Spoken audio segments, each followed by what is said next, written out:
Alright, this is Becky at Aunt Beck's Creations, and I am just going to do a video to go along with my baby quilt project. And I had to go in and draw up what my blocks will look like because, you know, I'm changing the colors.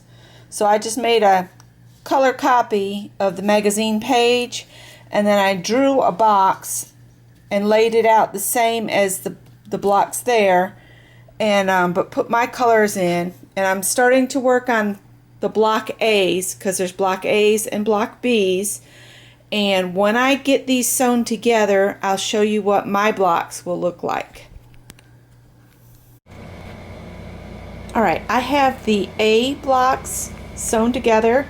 So I have two full A blocks, and then you take the other two and you cut them on the vertical. And so you have two A1s and two A2s. Now I'm going to start on the B blocks. So here we have all of the A blocks, and B blocks, A1, A2, B1, B2. So these are all the blocks for this quilt, for the front of the quilt. And I will go to the next step shortly. Okay, I'm starting to put the quilt top together, and you have to sew two pieces together so you have a long strip that'll go from corner to corner. So I did that. I'm going to set that aside because you need a measurement that's like almost 60 inches to go from corner to corner. So that's done. I'm going to set it aside. Now I had two of these 4.5 by 14.5. I have to construct the row 1 and row 4 are going to be kind of similar but different. You have to pay attention to the picture. So for this first row one, I have this strip here. And I'm going to take one A2, this is an A2 right here, and put it on this side of it like this. And I know I might square that up before I sew it, but you can see I've got extra fabric up there. You need that, and we're going to trim away some later once the quilt is put together. I'm going to put a B2 here. Let me put this A2 back on this piece so I don't mess myself up. Alright, I'm just going to stick that pin in kind of like that. And I need a B2. Trying to find the B2.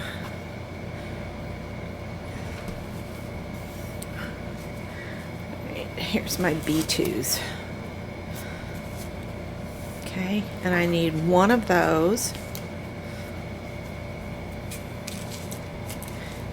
Alright. And that goes like that. And I'm going to sew those together, and this will be row 1, and you work on the diagonal.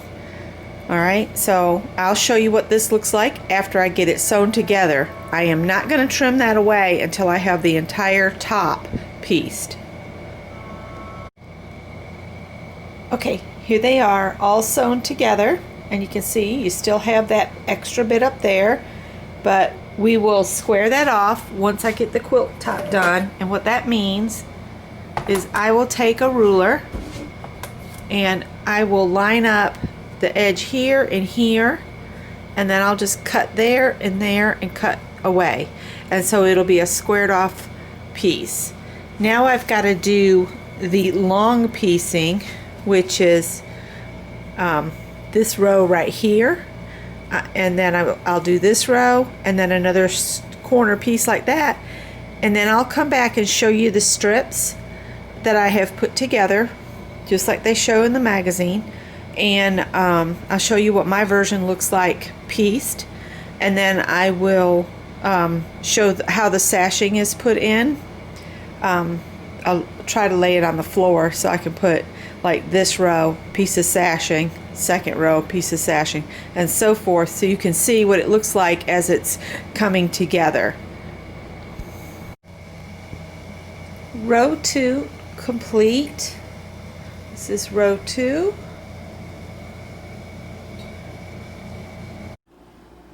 And here is row 3, all pieced together. And this is the last row, row 4. I'm going to fix my bed and make the bed so I can show you guys this laid out, because I can't put it on the floor right now. So I'll be with you in just a second. Alright, here is the baby quilt on as it's going to be laid out. I'm going to take each section to my ironing board because it's at a height that I can pin easily, and just start pin, sew, pin, sew, pin, sew, and so on.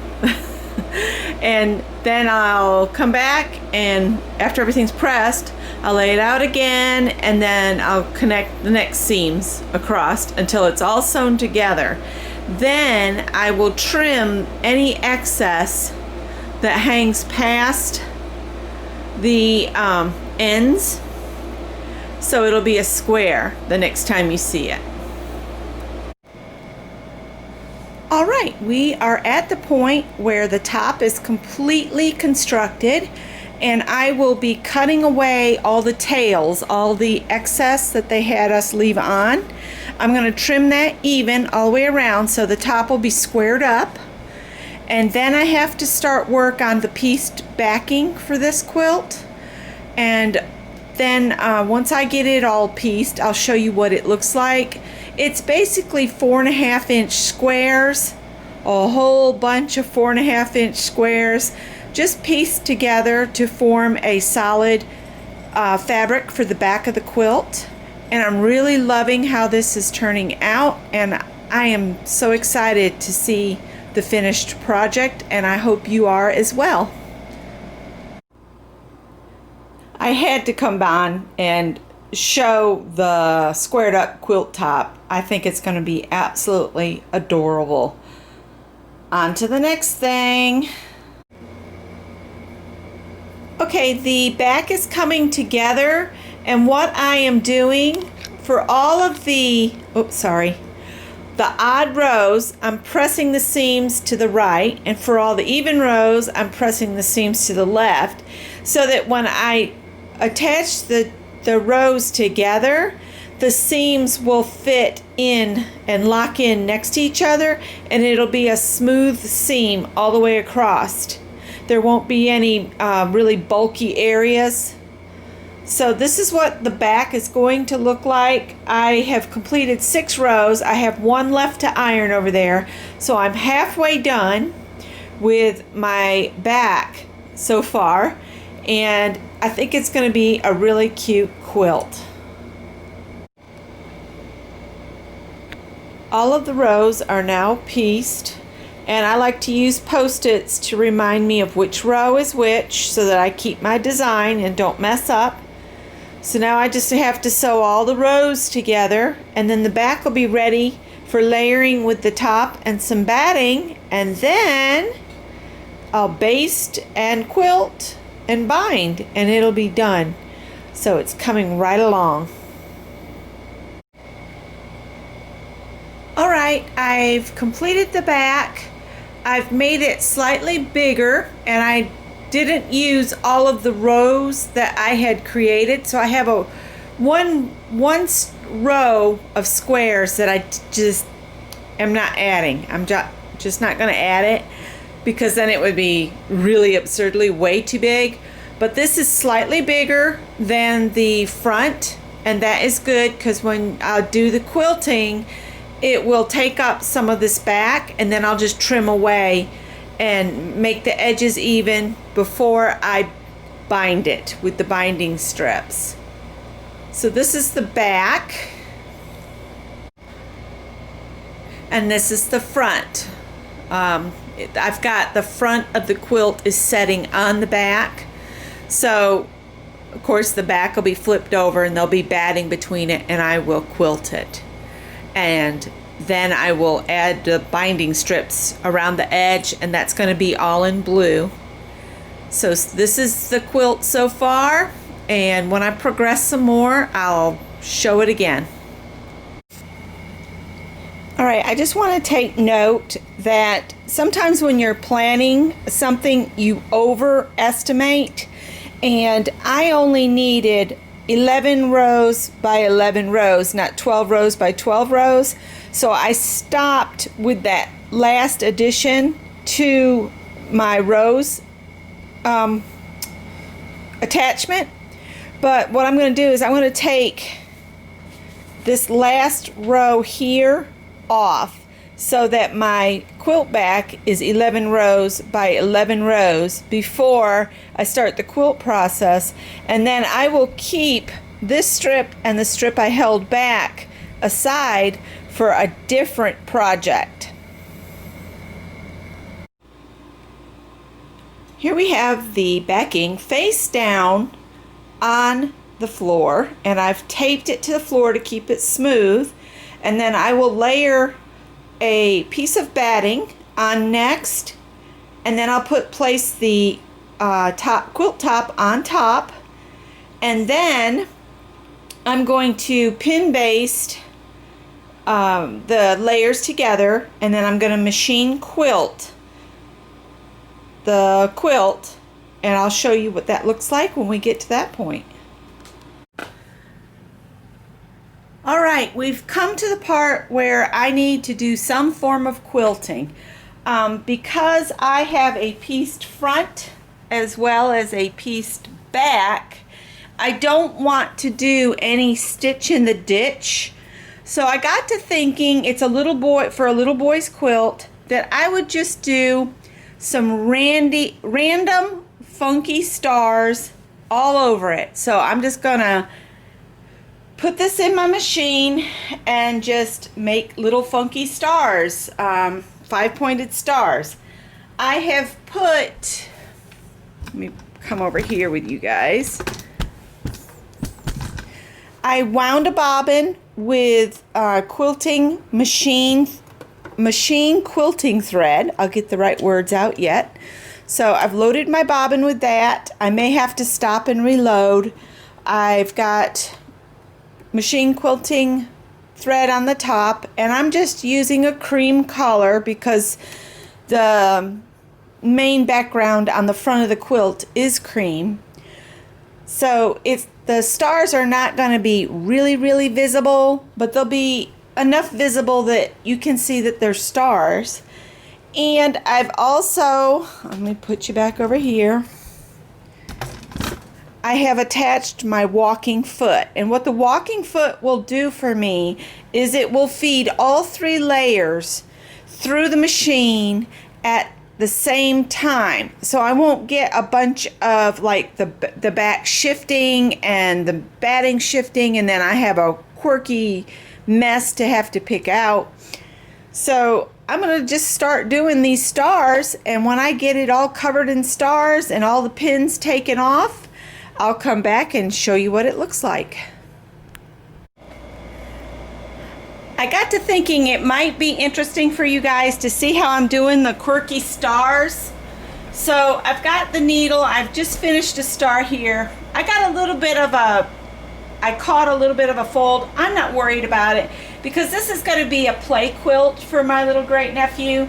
So we're going to go with it, and all I do is I just start off in some direction, pick a direction and go, stop, put the needle in the fabric, lift your foot, and then we're going to just spin this bad boy. I think I'm going to spin it all the way this way. Alright, and then I'm going to get my fabric smooth again, put my presser foot down. Now I've got another star right over here, so I'm just going to go a little ways, almost to that other star, and I'll stop with the needle in the fabric, and I'm going to turn it again. Alright, so I've got a point here, so I need to come over in this area some way with another point for this star, maybe at a at a bigger angle, smooth my fabric, put my presser foot down, and I'm going to sew up here. And again, you just stop where you decide to. Like I said, these are quirky stars, and I'm just going to turn the fabric, and I'm thankful this isn't a full-size quilt. All right, I got it turned around, so I got a point here, and I've got one out there and one where I originally started. Got it kind of as smooth as it's going to get, and I'm going to come across, and I think I'll stop there with the presser, with the needle in. And now I'm going to line up my line of sight to take me from the point I just went out to the point I originally started. And I'm just eyeballing. I don't have anything drawn or anything. And then I'm going to stop. I'm going to do a couple back stitches. And my thread broke. So that stinks. I got almost there. So I'm going to rethread and do this line of stitching again and finish that star. But that's how I'm doing the wonky stars on here. So see, I've got my bobbin thread is still trailing along. I'm just going to snip that free. But I'll show you the back real quick of what I've done so far. You can see the stars here, and they're all different sizes and everything. I'm just going to keep going with that until I cover the whole thing up with stars, and then I can add the binding. Okay, I just squared the quilt up, and I have all the layers are the same size now. You can see the bit over there that I trimmed away from the backing, and I'll probably save the pieced sections of that to use in another project. And no tip, no, not for you. Now we're ready for binding. All right, I'm connecting my binding strips together. I've done all of them. They're all connected in a line, but I wanted to come on quickly and explain what I'm doing. So you put one strip face up going this way vertically, and then horizontally you take your other piece and come in and line up your edges over here, okay? And then what I'm gonna do, because I don't have a guide on my sewing machine, is I'm going to mark the 45.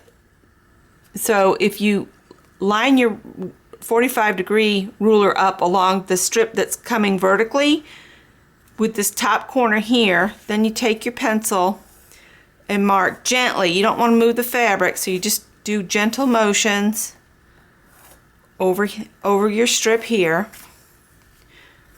All right, and so there's a pencil line there that I'm going to be able to see under my sewing machine because of the light, and I'm going to put 2 pins in. You don't really need 2 pins, but I'm going to share something with you that I'm going to do as I'm sewing this together.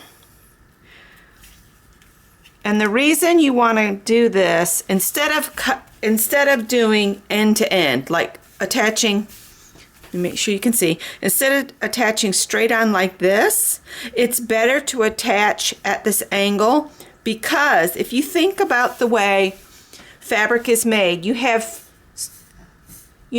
pieces going this way, and then the other ones are woven straight across, right? So if you hook these end to end, if a spot starts to wear, the whole thing could come apart, because right here the seam could degrade over time. And to make a lasting thing, if you sew at an angle, you are going across at different rates. So like when you can pull threads out, if you think about like a feed sack or burlap, you can pull a strand off real easy, right? Well, if you sewed at an angle, you'd only be able to pull to that sewn part. So each strand coming in the opposite direction would have a stop point where the stitching is. So you make a more lasting piece by sewing on the diagonal. So I'm going to sew these, but I wanted to tell you, I'm going to sew right on my pencil line, and then before I cut away the extra triangle over here, I'm going to come over a 1/4 inch and sew another. So I'll have a scant trim line here, but then I'll just trim between the two seams, and I'll have my connected strips, and I'll have these bonus pieced blocks, little diagonal blocks that'll look like this. So one will be one color kind of fabric, and then this will be the other. So I'll have little half square triangles, half square, yeah, triangle blocks. So I'm just gonna do that, and I'll show you what it looks like when I get done. Okay, I have done all of the stitching, and I wanted to show you, see the 2 rows of stitching? One is here and one is there. I'm going to cut right in between the 2 of them, and it's all like stuck together because I just went from one to the next. You just clip the threads in between first.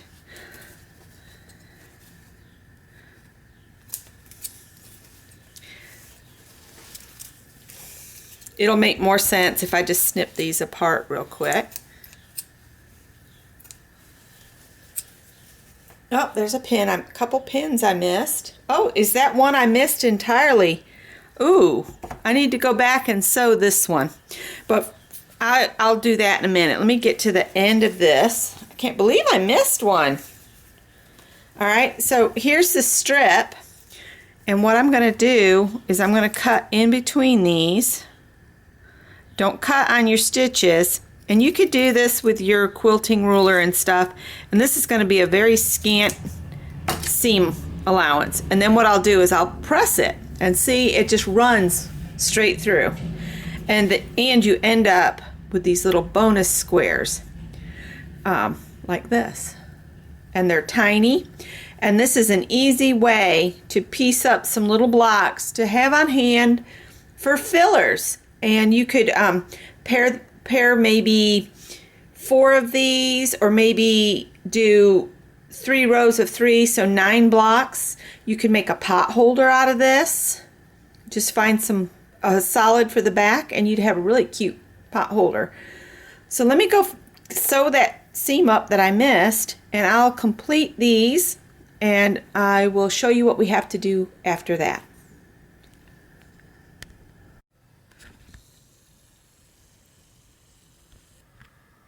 Okay, I have to do a bit of pressing, but I was going to show you guys, I have finger pressed the seams open, and you want to do that just real gentle. You don't want to push, you want to press down, because when you push on a bias cut like this, it'll warp your little blocks or your connection.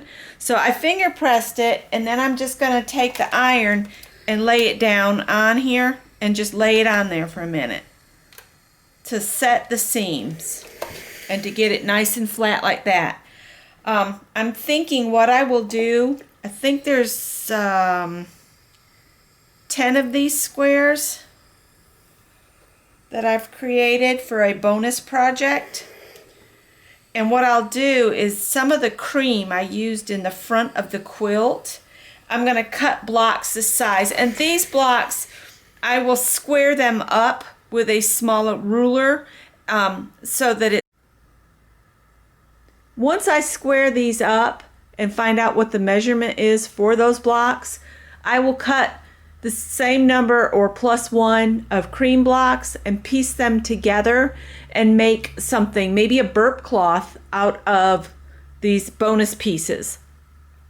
I also need to iron my seams nice and flat and get all this nice and smooth, and then along one long edge I'm going to fold in 1 inch, and then I will line this raw edge up with the edge of the quilt, sew it on, and then this part will fold up and over so that it'll look like that on the quilt. Okay, so I've just got a bunch of pressing to do. It may take a while. This is 180 inches of binding. So we'll progress from here. So I've got the bias tape all ready to go on. I've pressed up 1 inch, and so the part that's above the 1 inch, that is what will attach to the edge of the quilt. And then after I've stitched that to the edge of the quilt, this will fold over to the back side and give me a really pretty finish.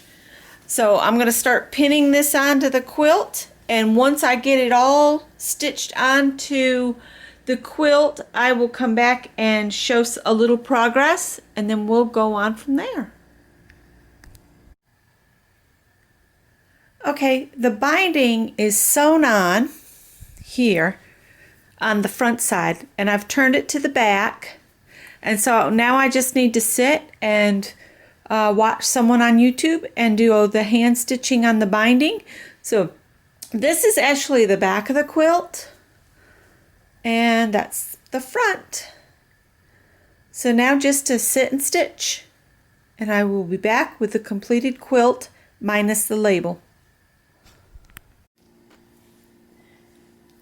Alright, I've got the quilt is complete except for the label, and I'm going to keep the label part of it private for my niece and her baby. So here is the front of the quilt, all quilted, and I got the binding on. I just finished the hand stitching on the back. Let me flip it over, and this is the back. I was using materials that I had on hand, so that's why the back is pieced and not a whole fabric. And I think it turned out really nice. I got pretty good hand stitching on here. I put them really tiny so that maybe they won't pull out. You machine stitch it across the front and then roll it over. And I did pretty good on my corners too. Those are tricky sometimes. But this is my version of the quilt that is featured in the Quilts More for summer, but mine's a different colorway. And I hope you guys have enjoyed watching this come together. I have had so much fun making this quilt, and I hope that my niece and family will enjoy it. And thank you all so much for watching my rendition of this quilt and taking time to spend it here on my channel. Remember to give me a thumbs up if you like what you saw, and leave me a comment and give me some feedback on this quilt. I really think it's beautiful. And yeah. Thanks, guys. Bye.